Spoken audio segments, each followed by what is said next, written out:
Thanks very much. Thanks very much for inviting me. I'm very glad to be here with all these very brilliant people and to discuss basically the content of my forthcoming book, which is on more of a book of political philosophy on the ideology of our era. I mean, what kind of era are we living in? What kind of times are we living in? How is contemporary politics changing vis-a-vis the kind of normal politics we were used to a few years ago? And how does populism, this kind of strange thing, this monster for many, fit in this picture?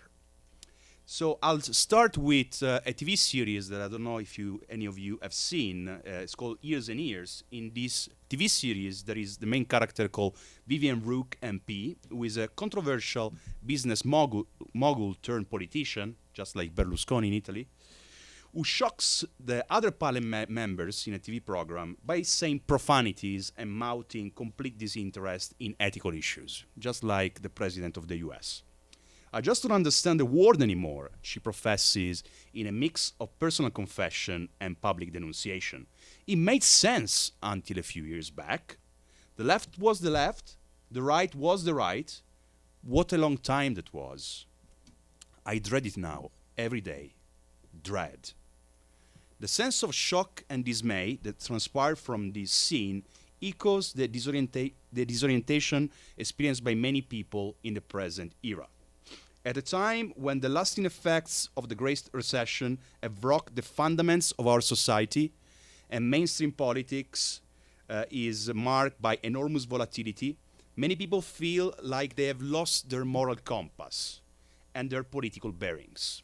I don't know if there is something that you can relate to yourself or to relatives of yours that are kind of confused and disoriented, don't know how politics works anymore.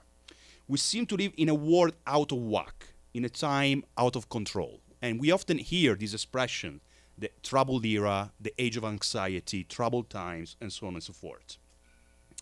A time in which things that were previously taken for granted seem to have been thrown into question. And this is precisely what creates so much anxiety. The fact that things that we took for granted are not taken for granted anymore. Part of this anxiety derives precisely from the emergence of politicians like Mrs. Rook in the TV series, who goes on to become the leader of a new populist party, the Four-Star Party, which sounds quite similar to the Italian Five-Star Movement, right?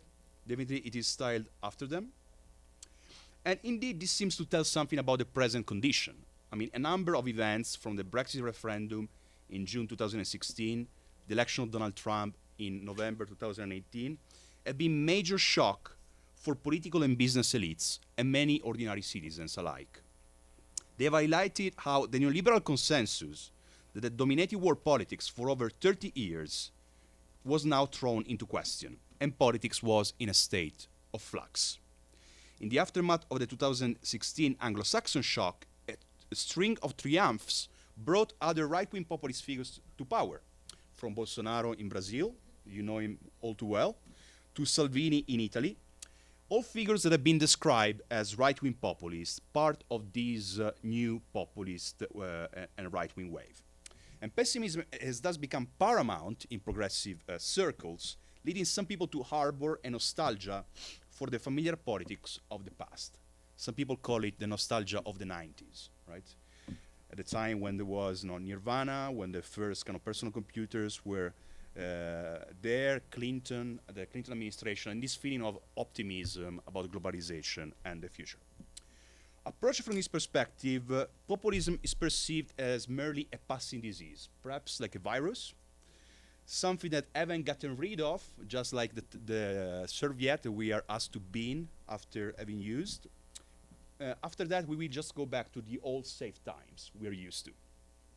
Yet this type of approach is quite problematic because it thinks it can wish away something that is there and is quite persistent. My argument is that to develop a political response to the current situation and to the national populist insurgency, it is not enough to engage in moral condemnation, for how much moral condemnation is necessary when it comes to right-wing populism. But it's necessary instead to look at the structural motivation of the current situation. It is necessary to capture how the current populist development on the right, but also parallelly on the left, bespeaks fundamental tectonic shifts in our society. Panic, recrimination, fear, denial are understandable, but they are not adequate responses to the present transformation. What is necessary instead is understanding, realism, and strategic rethinking. The attempt to develop a structural understanding of the present times is what I attempt to do in my book, Protect and Control. In this book, fundamentally, what I'm trying to do is to portray the new common sense, the new fundamental idiom of the populist era. And political era that can be conceived like a long cycle, a long wave, like business long waves, that follows on from the neoliberal era, and which other times in history, like other times in history, is characterized by the presence of a common sense, of a unique thought that in a way both the left and the right need to deal with if they want to play in the hegemonic field. Definitely, populism is not a well-defined doctrine, much as neoliberalism. It doesn't have the Mont Pelerin society. It doesn't have ideologues such as von Hayek, Popper, and Mises. Furthermore, it is far more of an eclectic and multifarious ideology, and this is why we have two different streams of populism, left-wing populism and right-wing populism. Yet, I think that we can identify some key ideas, some key elements that bespeak, that structure this common sense. This populist idiom is visible on the left and the right and encompasses a number of key characteristics. First, it centers on the notion of sovereignty as a key signifier.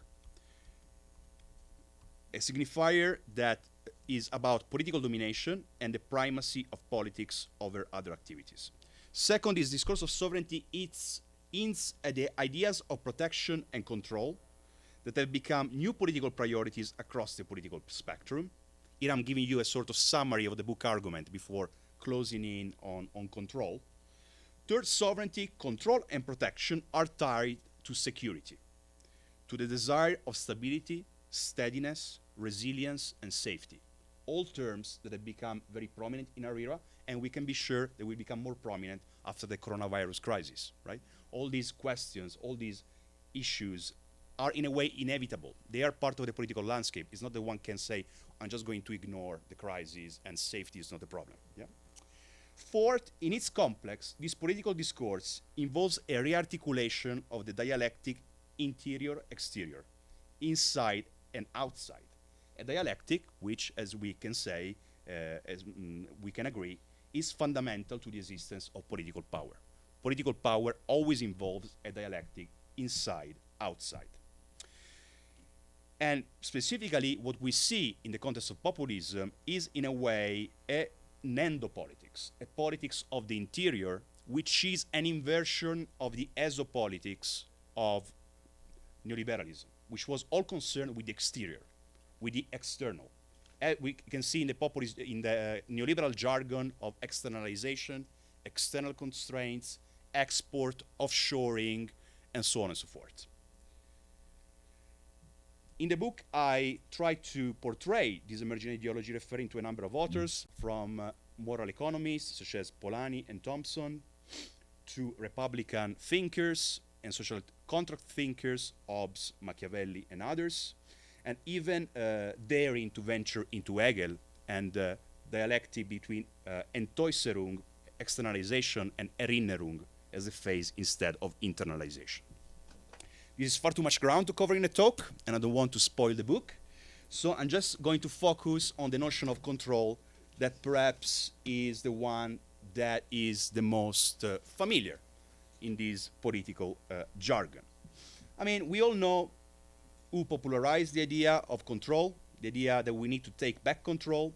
It was a slogan that was famously coined by the Leave campaign, chaired at the time in June 2016 by the current Prime Minister of the UK.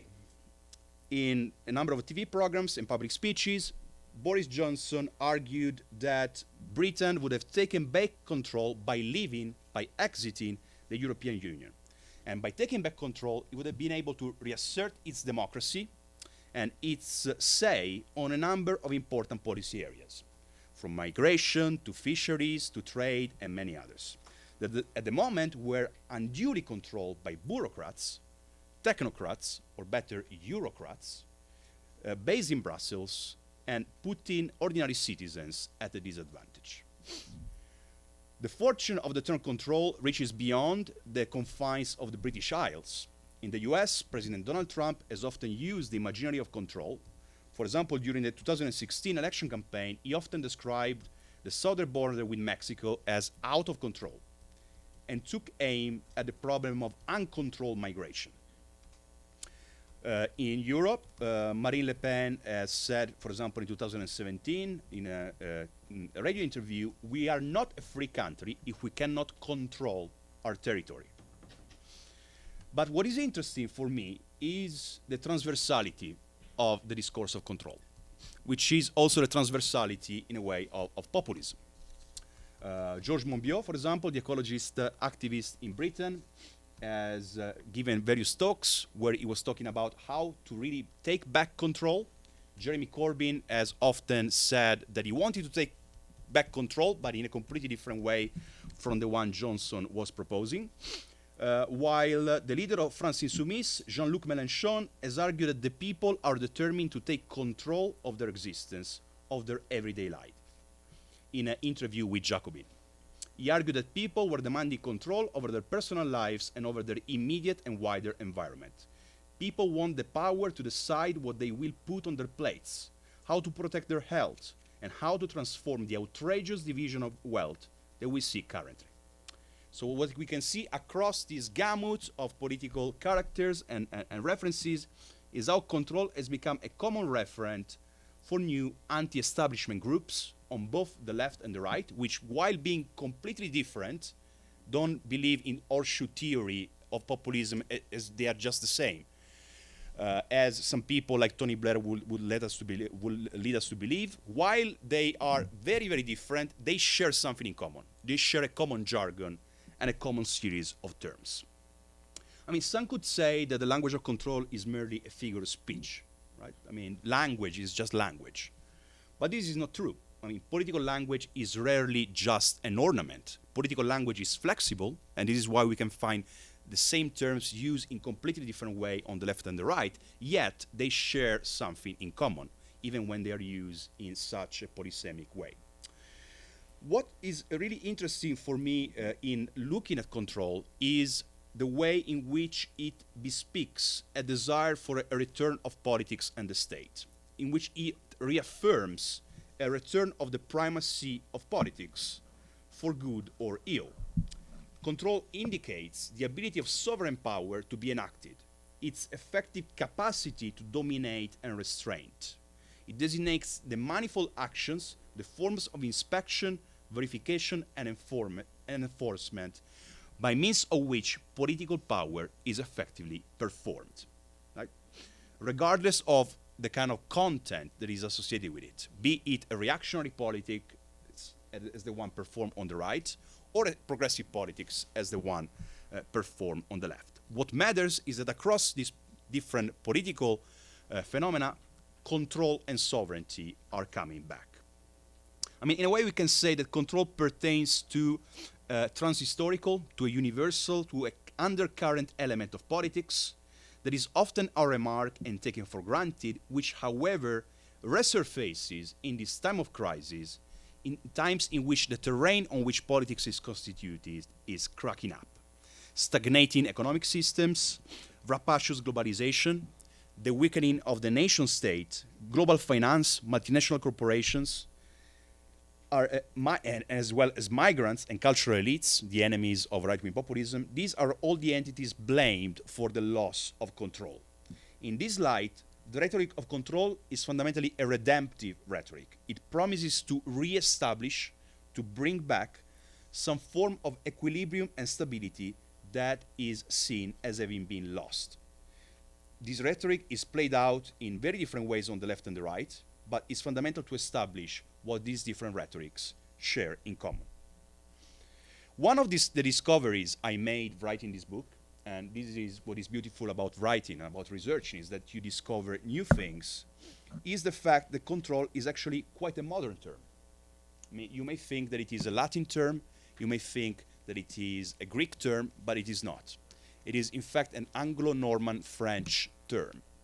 It was coined in the 13th century under the Norman courts in Britain, and comes from the medieval French Latin term contrarotulare, which is basically the act of checking the record against a new input from someone. I mean, the role is the record on which different information is stored. It is basically a database, for example, used to store how taxation, how much pounds of wheat have been taxed from a peasant in the previous year. Contrarotulare is going to the same peasant and say, how comes that last year you gave me 100 pounds of wheat and this year only 80, right? It is checking against the record, yeah? So what is interesting about this etymology is the fact that the term emerges at the time when the bureaucracies, the modern bureaucracies of early modern bureaucracies in early nation states emerge, at the time when Norman courts are established in Britain and parallelly in the two Sicilies, and new forms of statecraft emerge, right? Basically, since the Roman Empire, with the lapse in between them, it is a recreation of forms of statecraft, and this term bespeaks this historical development. Exerting sovereign power meant developing extensive bureaucracies not seen since the fall of the Roman Empire, exerting power of the king over large territories without relying, wherever possible, on the intermediation of local vassals, right? So when people are saying take back control, in a way, unconsciously perhaps, they're saying take back the state. We want the state, we want the bureaucracy back. Yeah. Control is also interestingly used to describe a number of operations that are conducted by state officials. Think about police controls, border controls, fire safety controls, import controls, anti-corruption controls, custom controls, tax controls, health controls, environmental controls, antivirus controls, anti-coronavirus controls, right? I mean, control is the way in which the state is practically manifested. The moment a tax inspector or a border official knocks at your door, that is the moment the state stops being an abstract concept and becomes a concrete and determinate phenomenon that can change the course of your life, often for the worse, right? Yet at the same time, in a way, the great majority of the people see that some of these forms of control are necessary, right? And again, it is precisely in moments of emergency, like the present one, health emergency, that people understand the importance and the necessity of some forms, at least, of state control. For example, state control against the spread of contagion. Control is unified, exclusive, and vertical. It is unified because this power of influence is by its nature a unitary monism. For example, in Henry Fayol's principle of management, unity of command, the fact that one boss is in charge and there are not conflicting orders is a fundamental criteria for effective management. Control is exclusive because it needs to assert a space of operation, a field of domination in which it acts. Control can only happen in a field of exclusion in which other controls cannot interfere, right? And that is fundamentally the idea of sovereignty, the primacy of a power over all other powers. Finally, control involves a vertical power relationship. Control is obviously hierarchical. Even when we say citizens control their rulers, it is in accepting that hierarchy that citizens can control the rulers, right? In other words, as we shall see, control is the naked logic of power, the way in which political intentions are transformed into practical actions.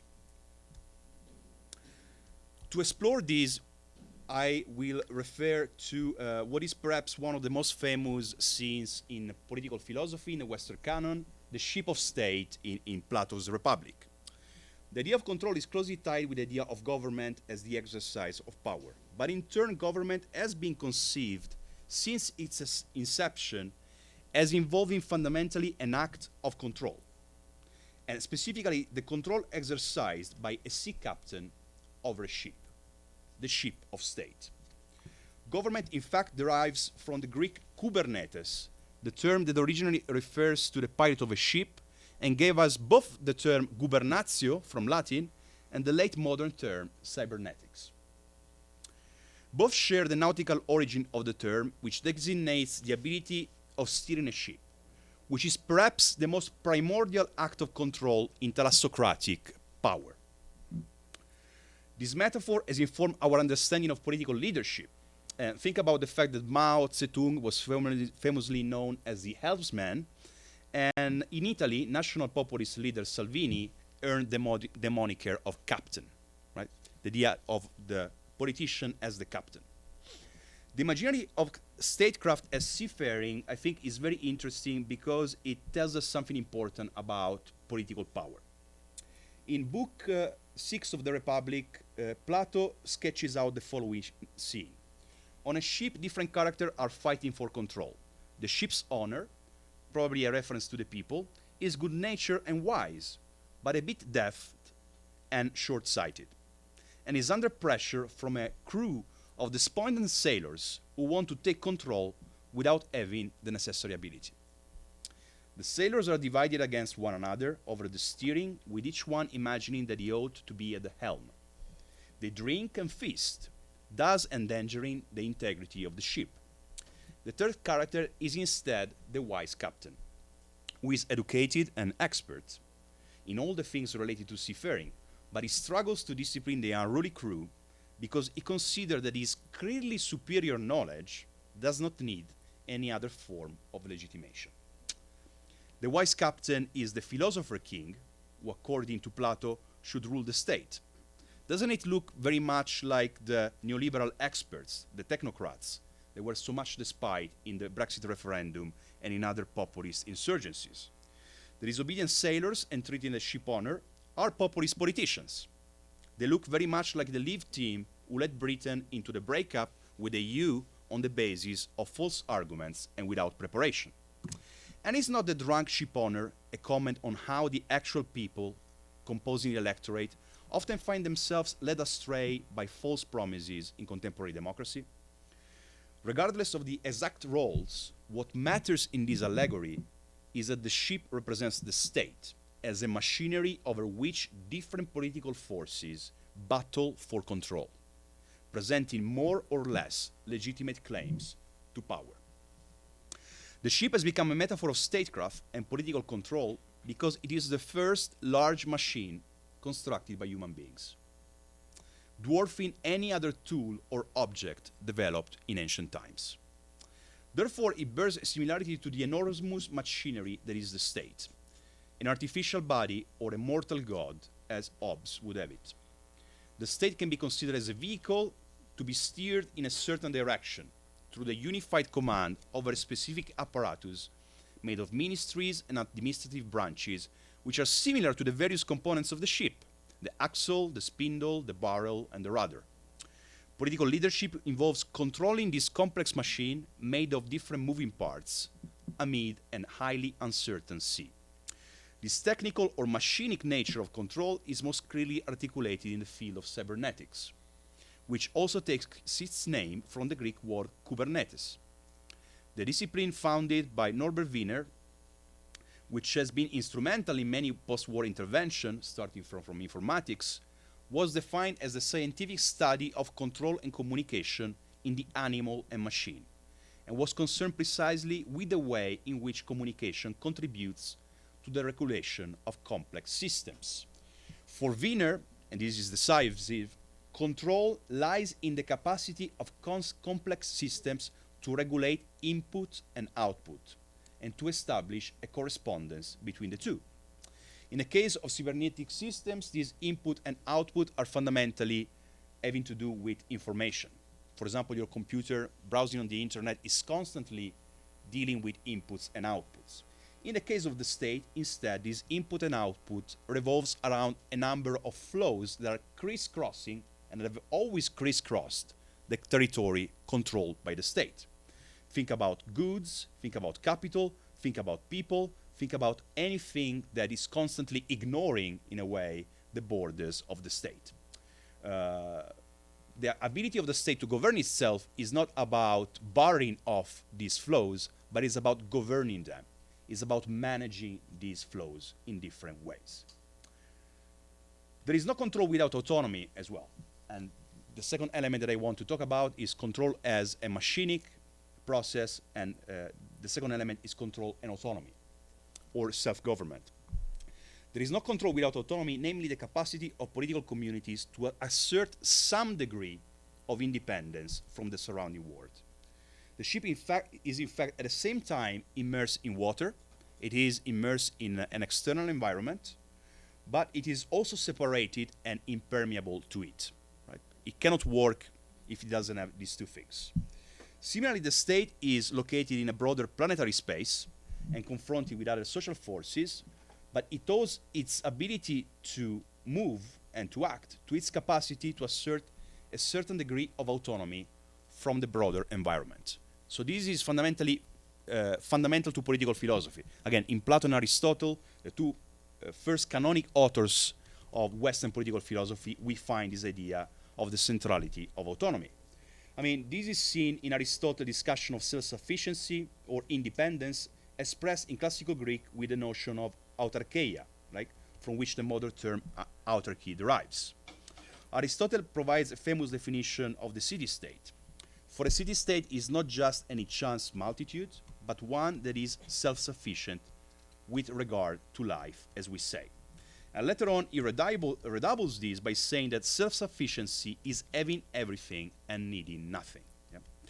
Its happiness derives by the fact that it all by itself makes a life choice-worthy and lacking in nothing. So fundamentally, for Aristotle, the ability to be self-sufficient is a condition for political power.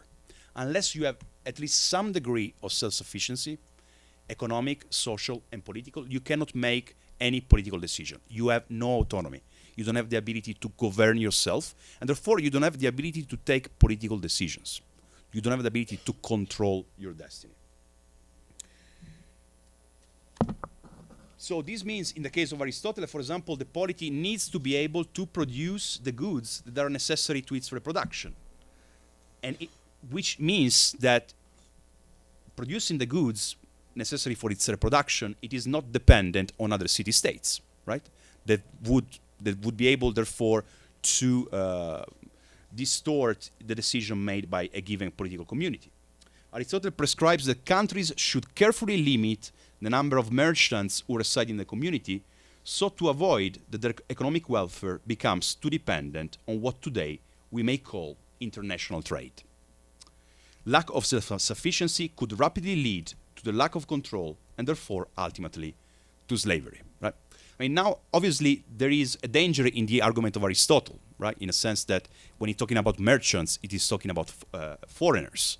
But without buying completely into the narrative that Aristotle is here proposing, we can see some reason, some logic in his idea that if polity becomes completely dependent on international trade, becomes completely dependent on an economy outside of itself, it is at that point not a polity anymore.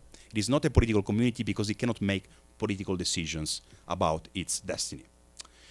This argument returns in John Maynard Keynes, who clearly had Aristotle in mind when writing his essay on national self-sufficiency. He advocated a need to minimize economic entanglement among nations. He argued that ideas, knowledge, science, hospitality, travel, these are the things which should, of their nature, be international, but let goods be homespun whenever it is reasonably and conveniently possible. And above all, let finance be primarily national, right? So here, Keynes, who was clearly an internationalist, a person in a way who was in favor of openness and dialogue and cooperation among nations, said that in order to have a fruitful international cooperation, you had at the same time to have certain autonomous and self-sufficient element in political communities, starting from finance. Because if you let finance and capitalism run wild and out of control of national communities, at that point you have fundamentally imperialism. You have states that are controlled by other states, which is a fundamental obstacle for any healthy and productive international collaboration.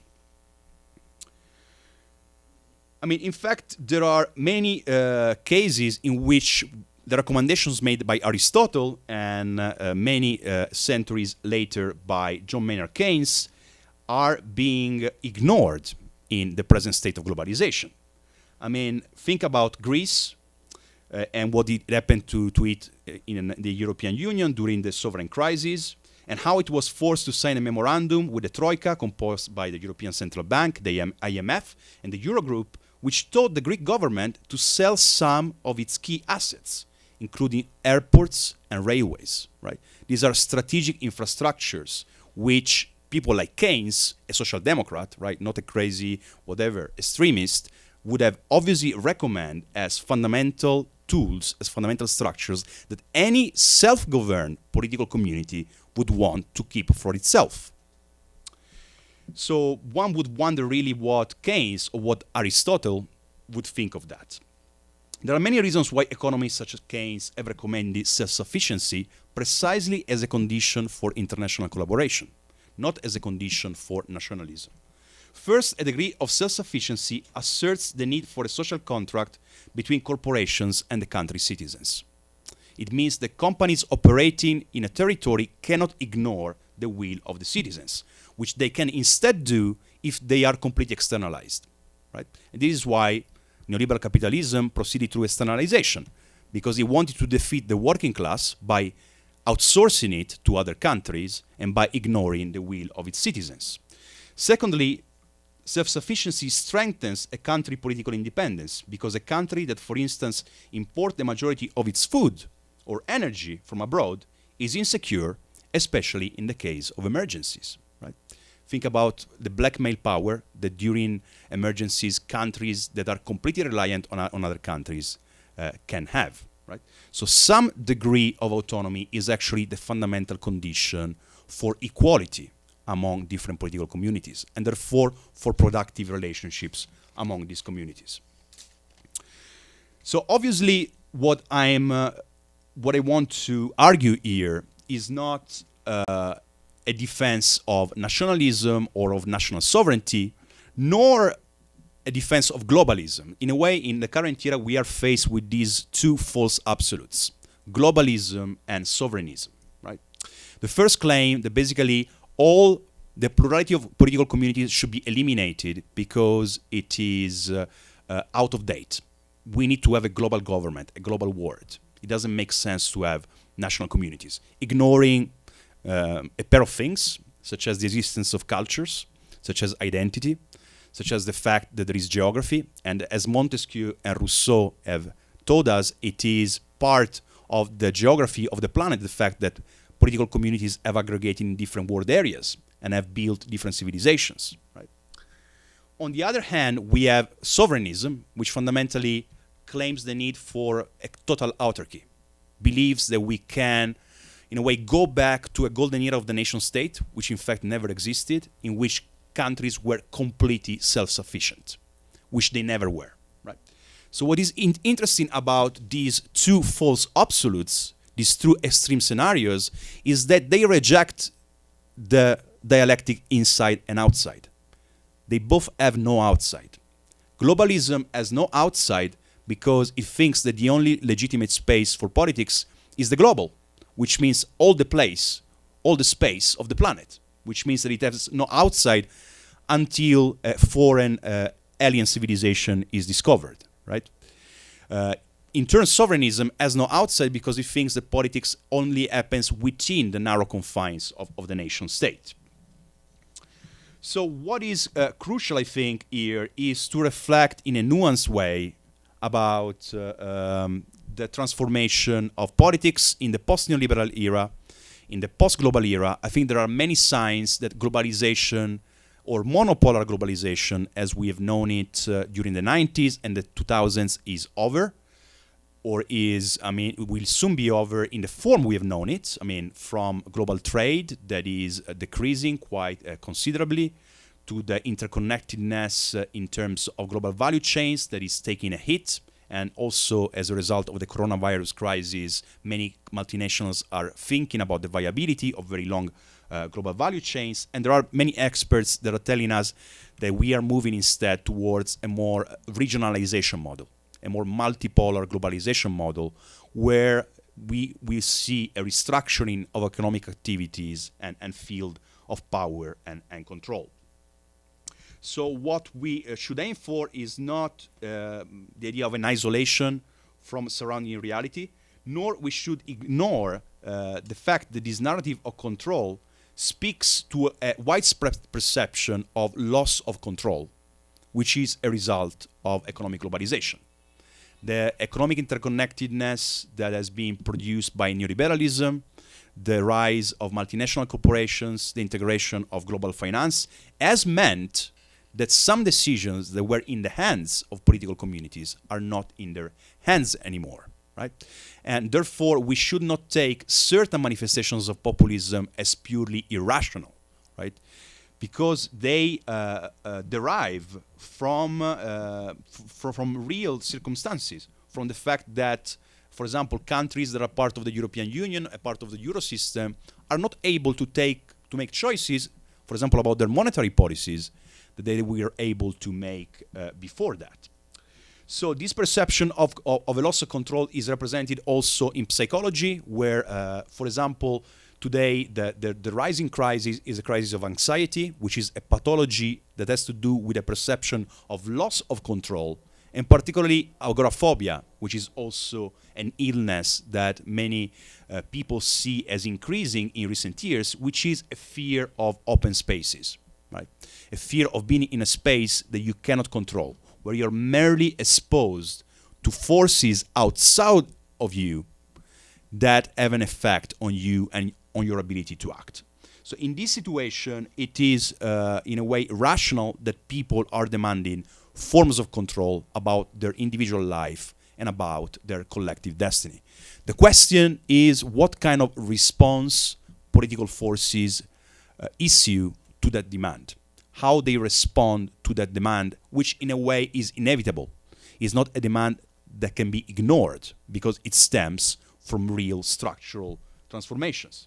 I mean, it is obvious that for the populist right, the phenomenon that is seen as at the root of the loss of control is migration. That is the flow, the input that is seen as upsetting control for the populist right wing. But in the case of the populist left, there are other flows instead that are considered as to blame for the loss of control. Finance and capitalism and the flow of goods. Right? For example, there are different campaigns around the world that are called Take Back the City. Campaigns against Airbnb and other companies that are accused of upsetting the ability of local communities to control their own space, to control their own territory, by means of the digital economy and the platform capitalism, again, of companies like Airbnb, Uber, and many others, right? Or think about the solidarity protectionism proposed by people like Jean-Luc Mélenchon, right? Who is basically telling we need some form of protectionism to protect people's rights and to protect people's livelihoods, right? And in a way, the socialist left in the past has often made protectionist proposals that are not tied to nationalist projects, but rather to the idea of stopping the race to the bottom, the social dumping tendencies that have been exacerbated by neoliberal globalization. So there is obviously a great difference between the left and the right discourse of control, but what is clear is that control is at the center of the contemporary political agenda.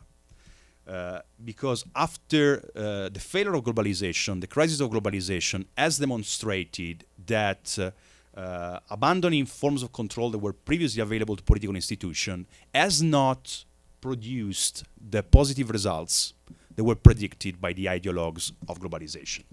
So regardless of which of these visions will prevail, the issue of control is likely to remain at the center of the political agenda.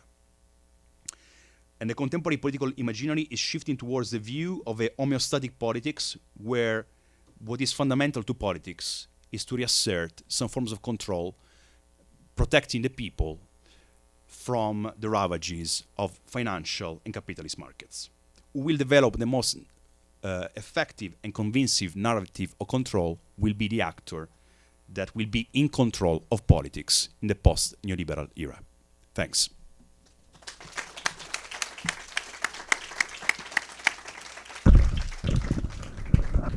Thank you very much, Paulo, for first of all for respect the time and for your inspiring and interesting lecture, this archaeology of the control. We have some minutes for questions or comments. Thank you very much for your very interesting presentation. I have two questions. The first one, I heard a little bit of like a polarization between control and not control. And I think that's not the question. We have different kinds of control. There could be the national state, that could be local actors, like in Mexico, the narco traffickers. That could be the market, or market actors, hedge funds, and so on. So it's not the question of control and not control. It's a question who takes control over whom, you. So that is my question. It's perhaps more than control and not control. It's to understand what kind of control and who is controlling whom. That's the first. I want to ask you to go a little bit deeper. And the second have to do with Keynes, because I think it's very important. You have the first slide about this liberalism, socialism. I don't remember very well, but it finished with populism. And I think beyond these ideas, there is really the history of globalization. Because on the end of the 19th century, we have a very strong globalization, and Latin America was one of the actors, or the victims of this kind of globalization. And then we had the 20s and 29, and we have some crisis of this kind of globalization. That is not the same thing that was the end of the globalization. And really in this moment, Keynes, and I think it was White, they began to think about institutions to control this kind of globalization. And then we have in the 30s and 40s and 50s and 60s, we had this kind of controlization, what the Bretton Woods system was called. And then we have another form of globalization, and we had now a reaction on this. So I think it's beyond this ideas you mentioned. There's a history of globalization and this different waves of globalization. And I think this is also important to understand now this. For me, it's a national reaction to the globalization we had in the last 30 years, a national reaction. And this national reaction has had a reason, because you mentioned it, the political arena, that people are asking for social protection or human well-being, is always a national arena or a local arena. We have no global arena to discuss about global inequalities. That's a problem we are discussing here all the time. So we have this tension between global flows and local or national arenas of political discussion and political legitimacy. So I want to ask, I have very lot of problems with this kind of populism we are discussing today. For me, it's really authoritarian systems with national discourse and attitudes who come similar to the 20s, perhaps. So I want to ask you, is really populism, that's my point, but really populism to understand what we are, the moments we are living now? So, yeah, I have, I think, two questions and one comment, but also would be a question maybe to ask you to comment on my comment. I think that control is way more ambivalent than you put it, to put it very, bluntly. I was wondering about, especially when you say that control is so kind of directly or even kind of synonymous with the state, the appeal or the suggestion that it would be the state to control. I think if we look at certain populists, and I would agree on that term, dynamics, let's say, for example, the preoccupied parents against gender blah, against sexual education in schools, etc., their issue is way too much control by an imagined state that is totally overpowering them. So it's rather kind of, at least in a certain rhetoric, a strong stance against the state, against bureaucracy, against schools, against authorities telling their children, etc., what to learn at school. However, it's more kind of reclaiming a kind of own self-efficiency or self, a kind of a practice that would go against state. We might not agree that this is actually the case, but I think to take seriously the rhetoric and to understand in a kind of hermeneutical approach what is being at stake there, I think it's too reduced to equate control with the state. I don't know how you would comment on that. And the other maybe 2 or 1.5 questions would be, how would you relate all you've been saying to a top-down or elite and not so much elite, and again, left-right, a kind of political horizon? Because this kind of, and I think this is super interesting, this kind of fluidity, nomadic, moving, shifting rhetoric is now addressed. I don't know if it's really true or accurate, but it's very much addressed as exactly that's us. That's us, jet set, academic, leftist elites that are exactly this.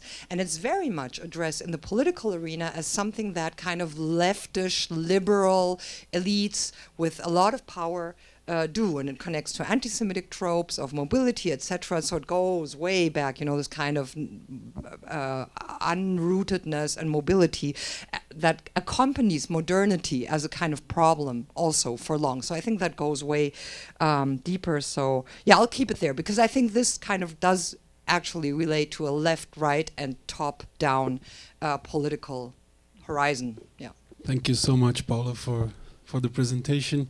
I think that I share the doubts of Paula and Marianne, and I would express these doubts this way, since I know your work. So what struck me in your presentation is that differently, you correct me if I'm wrong, differently from your other books, this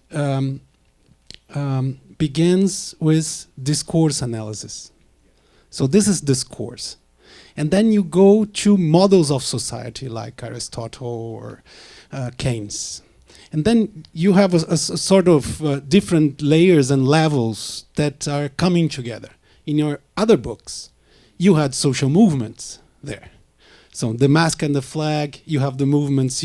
So you had organizational problems, and then you had the thesis that went from it, like the mask and the flag. Or in the case of the digital party, how these parties are organized. In this case, I don't see the populist movements. I see only the discourse on one side. You understand what I said? So maybe it's the presentation. I mean, I don't have your book. We could discuss Hegel and Aristotle for weeks, but my point is how can I get to the populist phenomenon? And not discussing if it's a good concept or not, but how we get there from the discourse and from some theoretical approaches. That's my difficulty. Thank you.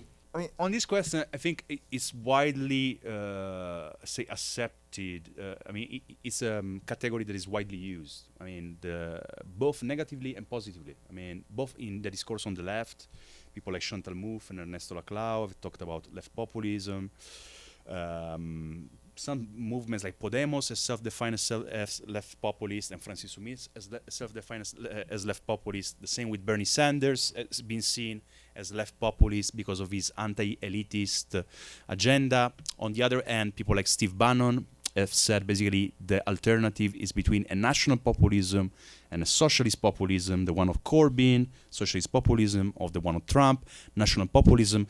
So this kind of understanding has really entered the contemporary political imagination, right? And many activists really think about this question of the left populist strategy.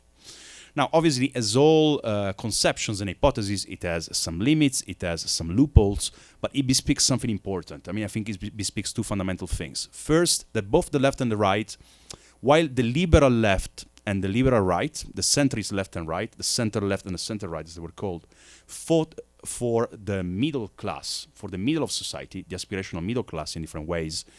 Both these movements, instead of the left and the right, are fighting for basically the working class or a declining middle class that is falling into the working class, right? And they're also doing that electorally, right? I mean, they are trying to gain terrain on that level. Secondly, at the level of their rhetoric, in the way in which they mobilize this notion of the people against the elite, which are the neoliberal elites, right? So that's why they're both populists, because they have the same enemy. They both hate Tony Blair, though from different sides. They both hate Matteo Renzi, though from different sides. They both hate the Chicago economists and the neoliberals, right? And because they share ultimately an idea that there is a need for a return of politics, right? This is what they say, right? And I think that in a way, discourse is not a sort of flying cloud. Discourse bespeaks realities, bespeaks people's way of thinking, and bespeaks political priorities. I mean, neoliberalism was about, to a great extent, transforming power into minimal power, transforming power into prohibitions, as Hayek would put it, right? Eliminating the positive element of power. Now, the new right and the new left instead come with a new conception of where that needs to go. Yeah. So, I mean, to me also the masculine flag war is in a way discourse theory, but discourse not conceived as something, say, separate from practices. Now, if we move instead to the question of, control and a more polysemic understanding of that, definitely, you can interpret terms in other ways, and control is an extremely common noun. It can be used in so many ways. It will be one of the 200 most used words in politics, right? And therefore, you can say, for example, that parents want to control their children away from the state. Yet, I think that in a way, to a great extent, this state origin of the term, which is part of its etymology, and I think is really significant, its etymology, remains, tells us something. In the way in which it is deployed in politics is much connected to this idea of a return of the state, of a return of political decision, I think. As it is used, at least by the phenomena I look at in the book, right? The populist right and the populist left, the way they use it is in that way. Though more generally, it also has to do not just with the state, but with the idea of community. Community being able to control its destiny, but control its destiny through the tool of the state. And also the term sovereignty, I think in that is really significant, as sovereignty is not just used in juridical discussions, nor just in political rhetoric confrontations, but is used, for example, by anarchists to talk about food sovereignty, or Via Campesina about food sovereignty, technological sovereignty. So it's really interesting, the proliferation of sovereignty-related terms, and to me what it bespeaks is the sense of a loss of control, right? Because what does it mean to have food sovereignty? It means that the process of food production and supply is out of people's control. And out of people's control, living in a certain territory, right? In a certain area, in a certain locality. So in a way, it reasserts the importance of locality. This doesn't mean that we need to fall into a sort of insular, or nor that those people want to fall necessarily into an insular and autarkic view of society. But local flows and local power and global flows, they are in contradiction, but they've always been in contradiction, right?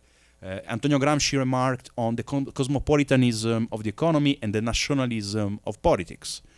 In this day and age, politics is mainly constituted at national level, right? This is a truth, this is a fact that whether we like it or not is there, and probably will still be there for many years to come. Maybe at some point the national state will be substituted by another structure of political organization and political sovereignty, be it in the form of empire, confederations, or other things, or city-states. But in the present historical era, still it is to a large extent the national state that commands that role. And therefore it is obvious that when people want to assert control against forces, economic forces that are outside of their control, they will tend to rebound to that kind of authority.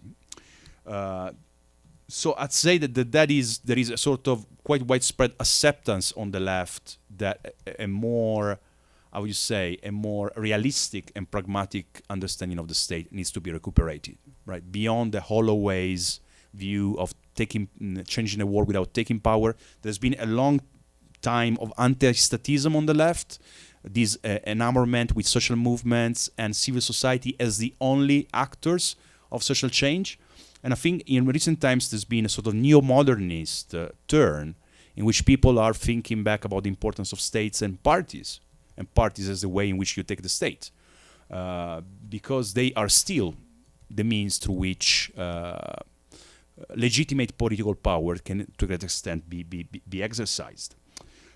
So I'd say, obviously, there's many different ways in which we can look at control, or many different, say, notions, competing notions of control. What I want to, in a way, raise in my book and in this presentation is that what is emerging in contemporary political discourse is the expression of a dissatisfaction with the market definition of freedom, which is to a large extent based on the relenting of controls, like capital controls. Globalization, financial globalization exists because there are no capital controls. Once upon a time, if you went to Argentina with whatever, 2,000 reais, and you didn't declare them at the border, you would go to jail, right? Well, now you can transfer, or you can use Bitcoin to transfer the money anywhere. And now corporations like Amazon and Facebook want to create their own global currencies, right? And that obviously creates some serious problems that many people are not happy with, right? The same goes with corporations. Like, people question, why should a company like Airbnb be allowed to operate in a country different from the country it is based, when it is paying no taxes in this other country and is destroying hotels and companies in this country, right? So obviously this is complex, obviously it is contradictory, but I think that the duty of social scientists is precisely to work through the chaos and complexity of reality and develop some simplified narratives, right? Because we need to read reality, and only if we read reality, we're able then to make some prescriptions or some suggestions about political strategy. Tem livro de uma escritora argentina, se eu não me engano, ela se chama Chantal Mouffe, e ela, no livro For a Left Populism, ela defende a ideia que a esquerda deve se apoiar num populismo para ganhar as eleições acima de tudo. Sim. Só que, assim, eu meio que não concordo com isso, porque se você observar essa onda que ocorre no mundo hoje, principalmente nesse cenário de desglobalização, onde o poder está fragmentado, eu acho que o populismo que hoje as pessoas que pode ter não vai ser mais o que era de outrora, porque as intenções não são mais as mesmas. Antes você tinha, eu acho pelo menos que a tomada do poder pelo populismo que tinha antigamente não tem a mesma intenção que atualmente, porque pelo menos na minha cabeça eu vejo o populismo atualmente como aquele que vai provocar o caos e erupção de todas as instituições. Não vejo como algo positivo. E a minha pergunta é se tem como a gente fugir disso, porque se você observar o que aconteceu nas eleições europeias, principalmente na Espanha, os movimentos eles começaram fortes, só que aí, conforme eles não foram agradando às vontades daqueles que acreditaram, eles começaram a perder força. E aí eles começaram a desintegrar e começaram também a se separar. As uniões que foram formadas para vencer as eleições começaram a enfraquecer. E aí essa é a minha pergunta. Não sei se ficou muito claro. Claro. Hi, I'm Gabriel Brito. I'm in the postgraduate program here at the law school, and I'm also a researcher at SEBRAP. I'm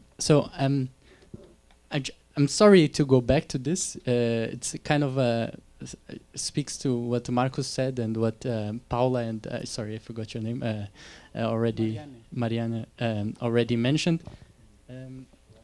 What I was wondering about is, of course, this. I agree with you completely. That this of the centrality of control, and that this speaks to a kind of a wish of a return of the state. I think that is evident since the crash in 2008. This reaction is, of course,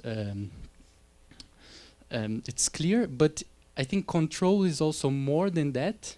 And I'm wondering if it's not, maybe it's just a presentation because I haven't read the book, but if this new methodology that you employ, that doesn't look at the organization, is not missing another important meaning that control also has. Because if you look at these populist movements, these new populist movements, how they organize themselves and how they use social media, there's also sort of a participation or a direct contact in which you feel like you control this, you have some say in how this populists act, and how and also if this control is not in some sense a promise of a control of the state by the people. So the state is control is not only a manifestation of the state, but it's also a promise of participation. And I'm not sure this really appears when you do this kind of genealogy or this analysis of political philosophy, or this genealogy of control. I'm not sure if that really shines through. So is that not a central feature of this kind of control? Because they don't want the state as it was to come back. They want the state to come back, but in a fashion in which they can really control the state themselves. It's not just a wish of some sort of control. Hey, Fernando here from Mecila, Fernando Baldrai. I was thinking about this point that control is all the time on the right or on the left side. That's clear, but I was thinking is directionality of power is then irrelevant. And as a logical move, I understand that it's understandable that we think control is in both sides. But in order to understand analytically, to understand the society, which is the point in saying that control is on both sides, and then this directionality of power is completely irrelevant. I don't understand what I can understand if I make only this logical move without making the analytical move in the society. That's the first question. It's related to the second question. When you say we in order to understand what's happening, moral condemnation is maybe not a good idea. We have go to understand the structural understanding of society. This logical move is difficult to do that. But the point is, even if we think in fairly abstract terms, which other structural categories could we consider to think about what is out of control? Because if we think what is supposed to be out of control, I would say we would understand much better this dynamics of control without only this kind of logical game. Yeah, no, now I got you. I mean, because there is not one left and one right. I mean, the left and the right come in very different form. And actually, left and right are quite empty signifiers. I mean, are topological notions that are simply positional. I mean, they are relative to what is the right and what is the left. I mean, for some people, the left is Hillary Clinton, who in other countries would be considered the extreme right, or right. I mean, it completely depends on political conditions. So you have, in the famous political compass, for example, you have a liberal left, you have a liberal right, you have an authoritarian left, an authoritarian right. Some people are saying that Bernie Sanders is authoritarian left, for example, right? I mean, whatever, though I obviously don't agree with that, what you can see there is that there are different families of the left and the right. The point saying that there is a new right and the new left that are both battling on control means that there is a new epoch in which this question is central. This is something that, for example, Alain Touraine, the French sociologist, said very interestingly in reference to different social movement eras. I mean, capitalists and workers were both fighting around industry. They agree on the fact that industry was a good thing, but they wanted to do completely different things with industry. The capitalists wanted to make profits. The workers wanted to get good wages and good working conditions, though they agreed that industry was a good thing. Now, were they the same? No, not at all. I mean, socialists and liberals were not the same at all, right? Though they agree on something, right? and so on and so forth. In other societies, in the information society, you also have two categories that are fighting against the same stake, the same central conflict in society. Yeah. So this is in a way what is crucial there. They're fighting against one another, and they share a common enemy. But it, as we know from experience, is not that my enemy's enemy is necessarily my friend, right? So that also applies to populist movements. If anything, they're polarizing far more of what happened in the neoliberal era, when we had an extreme center, where an extreme centrist left and a center right were becoming indistinguishable. And that is why people were not voting, were not going to elections, because it was, as Zizek put it, Coca-Cola or Pepsi, right? Now you have Cadre Cola or a capitalist cola, right? I mean, it's really kind of moving towards some very different political proposals, and that is why also the political debate is becoming more, in a way, violent, more intense, at least. Yeah. And the second part of the question was, think other structural categories could we think beyond security, protection, to understand what is out of control, then to understand the nature of control in this movement, in this era? I mean, I think what is out to control for people, I mean, according to whatever surveys and polls, are very different things, from the economy to finance to migrants to now coronavirus. I mean, many things that Ulrich Beck would have described as risks.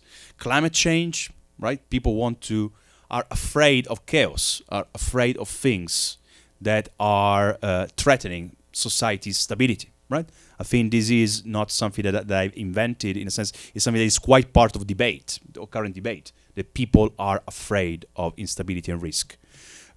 So the question is, which risks are prioritized? I mean, the right says that the big risk are migrants that are going to dilute the demos. The left says that the big risk are billionaires who are stealing away our democracy, right? But in a way, they share the same jargon while giving it different meanings. Then moving to the question on organizational, yeah, for sure. I mean, fundamental element of populist movements is the idea of a direct command, of a direct control over decisions. But in a way, it is premised on the idea that you need to restore a common machinery, right? That you need to restore the presence of an helm in order to be able to control that. Getting rid of the wise captain and getting instead the people to control directly political power. That is a characteristic that is central, if you think about it, in centrist populism. The anti-caste, anti-politics element is an element that is shared both by left and right populism and becomes most prominent in centrist populism a la Movimento 5 Stelle, for example, that is most concerned with the question of the political stuff that needs to be, they want to get rid of. Thank you. Thank you, Paulo. Muy interesante.